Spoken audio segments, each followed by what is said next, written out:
Hello and welcome back to the Build Your Marketing Muscles podcast. My name is Gwen Montoya. I am so thrilled that you're here.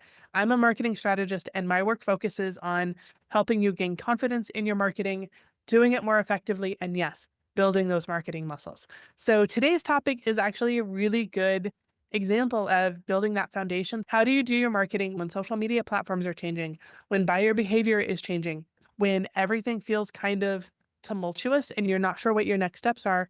How do you decide what's going to be most effective for your business in the long run? How do we do all of the things that we need to do when we don't have any control of it? That's the topic that I want to talk about today to help you feel more grounded and again, to help you build those marketing muscles so that going forward, you feel really confident doing your marketing because that's what I want for you. The number one thing I'm going to say when it comes to social media is that you need to diversify. You cannot rely on one social media platform for the majority of your business. It's dangerous for you to do that as a business owner because we don't have control over these platforms. Your account could get hacked. Your account could be shut down, even if you haven't done anything wrong. There are so many examples of that. Algorithms are always changing. So you could have a business that is growing and thriving, and then the algorithm changes, and all of a sudden you lose all of your traffic and all of your interest, and your followers no longer see your posts. I don't want that for you. So what I do want you to do is think about if your audience uses one platform, what are the other platforms that they are likely to be using? And I want you to focus on showing up there as well. You don't have to show up on 5 or 6 platforms. I don't want you to do that, but I do want you to pick 2 or 3 in addition to your primary one and start building your audience there. Yes, it will take time. You will have to learn new things, but it's never too late to start. And in a year, you will be happy that you started now. Because if you wait for a year to start, then you will have to wait another year to have the growth that you want. And I want you to be flexible when it comes to this. So think about where demographically, where is your audience? Where are they telling you that they are hanging out? How do they like to consume information? Are they video people? Are they text people? Where are they most likely to go and spend time? And I want you to show up there. And it's also not just algorithms. I mean, we talk like in marketing, we talk about algorithms all the time. It's not just algorithms. Audiences themselves fall in and out of love with platforms all the time. You know, they may go through a period where they love one platform and they use it a lot. And then for whatever reason, the culture shifts, their interest shift, they age out of a platform, they just don't use it as much, and they move to another platform. This is something we've seen throughout social media's history. Focusing on one platform and expecting your audience to only be there and to always be there is never a good idea. I think that social media is an incredibly good fit for most businesses. Nearly all, actually, at this point, need to have some kind of social media presence. But it is not the only way to reach your audience.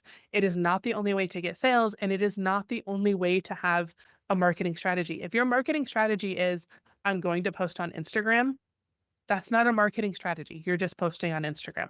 Those are different conversations. So if you are only posting on one platform right now, I want you to expand what you're doing. And I also want you to think about what else you can do that is not just jumping from one social media platform to another. This is something that we've seen a lot of.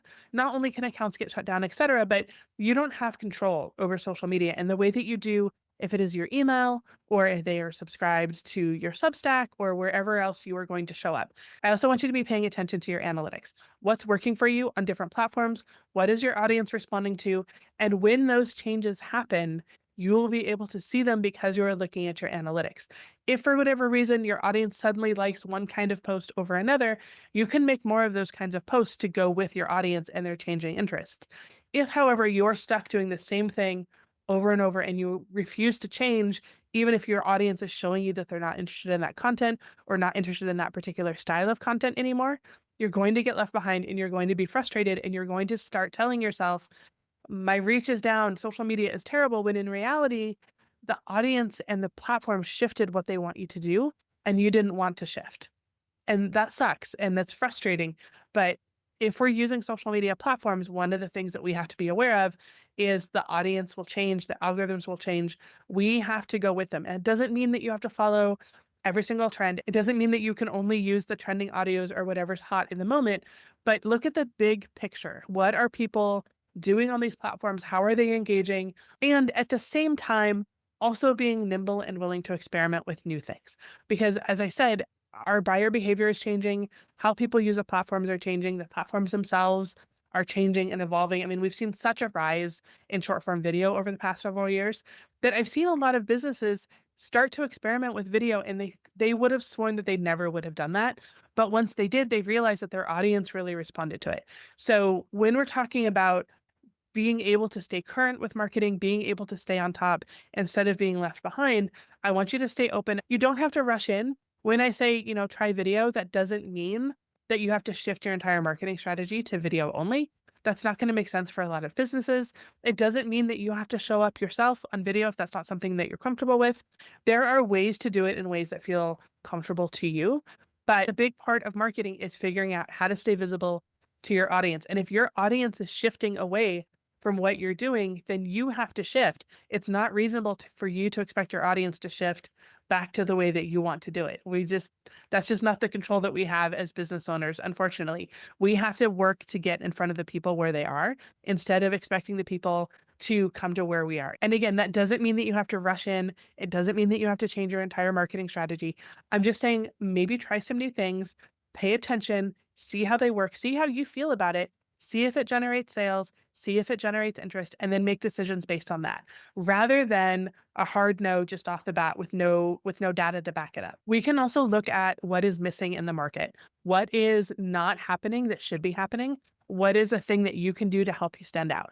One of the easiest to me, in my experience of doing this for so long, is providing really high quality customer experiences, because so many businesses don't do even the minimum anymore. So if you can figure out where in your business that you can provide a higher quality, a better experience, something that really helps you stand out, not just from a marketing perspective, but in the actual fulfillment of the order or the actual customer experience, I think that that is something that will make you memorable and help you stand out as we are trying new things.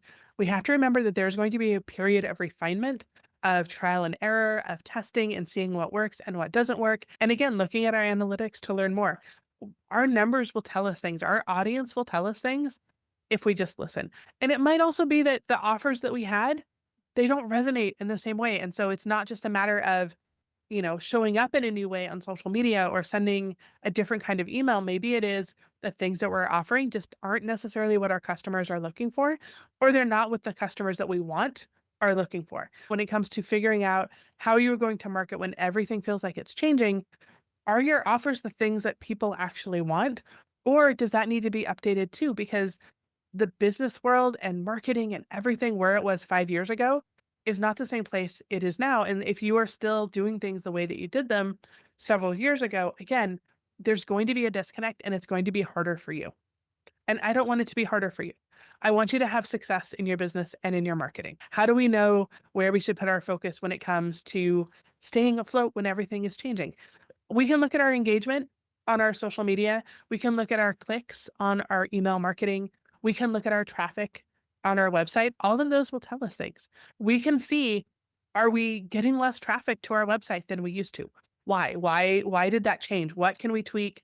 What did it look like 6 months ago? Where did the drop off happen? What do we think we can make kind of educated guesses? And how can we get that traffic back? Or if you used to have really great engagement on social media and it is completely tanked lately, why do we think that happened? Do we think it's maybe that the messaging that we're using just isn't resonating anymore?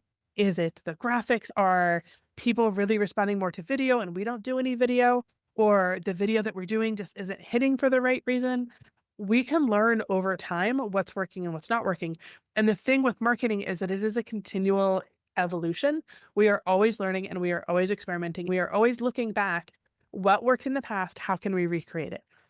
If you are getting sales from a particular platform, or you are getting sales or leads from a particular avenue or activity, and those stop, then we can look at that and think, why did it stop? Why do we think that you used to get sales from this thing and now it doesn't work anymore? I don't know your business. And so I can't tell you why you're not getting sales from something, but we can think about what could have changed, right? Again, did people's expectations change? Was there a series of like really bad customer service experiences and that caused numbers to drop? Are we not showing up in the same way? Is there something where we are showing up, but the algorithms aren't pushing it out, which again is a problem, but that's something that we're going to have to tweak. And I don't want you only chasing algorithms. And I know it's my fault. I brought it into the conversation, but these will change over time. So figuring out what your specific audience responds to and doing more of that makes a lot of sense. It will help you grow over time. But at the same time, we have to figure out what are the current best practices and what's working for other people. Because again, if you're doing the same thing that you did 5 years ago, in most cases, the platforms have really changed over the past couple of years. So you're going to have a little bit of a struggle to get there. This is one of those examples where being nimble and being creative is also important because there might be a new opportunity for you and maybe it's worth trying. So as we wrap up, these are the things that I want you to keep in mind. I want you to diversify where you are doing your marketing and how you are doing it. I want you to try new things without falling down rabbit holes and without making it your entire personality. Just try one or two new things, see how it works, pay attention to your analytics. And when you pay attention to your analytics, that means that you're focusing on what's working instead of focusing on what's not working. So you might not love the results when you look at your analytics and certain posts that you didn't love making or you didn't think that they were great and your audience responds to them, then you do more of that, even if it's not necessarily your favorite thing. I also want you to focus on how you can stand out in your industry, how your brand can stand out. Those are really important things. And I really think that a high quality customer experience, no matter what that is a really important part of that. And then I also want you to be able to refine what you're doing. This is an ongoing process. There's not going to be an end point. You don't win social media, unfortunately. You don't get to the end of the book on social media because it is always changing. And the same goes for every single piece of marketing, whether that's search engine optimization or email marketing or your website, like it never ends. And that is one of the unfortunately frustrating things about running a small business is that our task list never ends. But I want you to focus on what's working and I want you to focus on where your sales are actually coming from rather than the shiny objects. If, for example, you know that you get sales when you do these activities, do more of those activities until they don't work anymore and then figure out where the new activity needs to happen. That's what I want for you. I want for you to feel flexible. I want for you to feel confident and empowered when you're doing your marketing, while also understanding that this is always changing and there's not necessarily a lot that we can do about it other than pay attention, do what works, and stay focused on the changes that we can make and what we can do in our business. Thank you so much for joining me.